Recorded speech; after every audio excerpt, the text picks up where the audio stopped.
揽投资国内专业的互联网理财平台，收益超银行活期数倍，已为众多用户带来丰厚收益。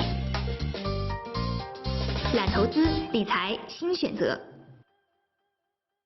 近年来，中国与教科文组织在相关领域的合作不断加深。2014年3月，中国国家主席习近平首次访问教科文组织并发表演讲。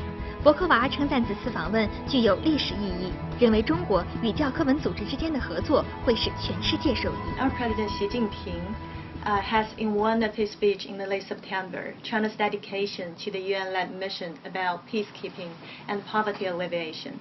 So could you please tell us something like what prospect do you see that China and UNESCO can cooperate in this field? You know, between China and UNESCO there are very strong links, and I would say these last 2 years when we had Mr. Hao Ping, President of the General Conference of UNESCO, who just left because we have a new president. I think this was really a time of establishing and strengthening our relations with China. We had the historic visit of President Xi Jinping last year when he made a big speech about the necessity of dialogue among cultures, of the Silk Road. He of course outlined the Chinese dream, and he was speaking of course about the role of UNESCO. This was a time when I appointed also the First Lady, Professor Peng, a special envoy, my special envoy for girls and women education, and being in September in Beijing, we had with her a very interesting, I would say very committed meeting with educators from more than 15 countries all over the world. China established the funds in trust working with us to promote education in Africa. We have great links with universities.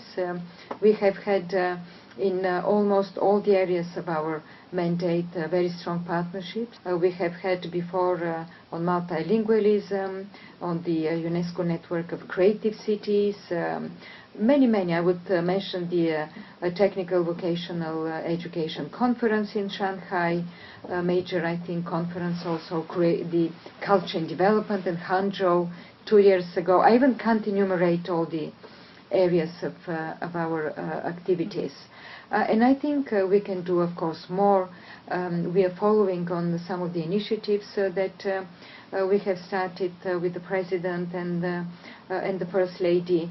I think China is more actively engaged in development, sustainable development in the world. I think we can work together in Asia more strongly, to work in some countries in Asia also, in the Pacific, particularly now when I believe UNESCO's agenda for 2030 for sustainable development is so deeply, I would say, reflected in this agenda. It's culture and development, it's urban development and heritage, it is inclusive quality education and lifelong learning for all. So in any of these areas, I think our partnership with China will bring good results for the world.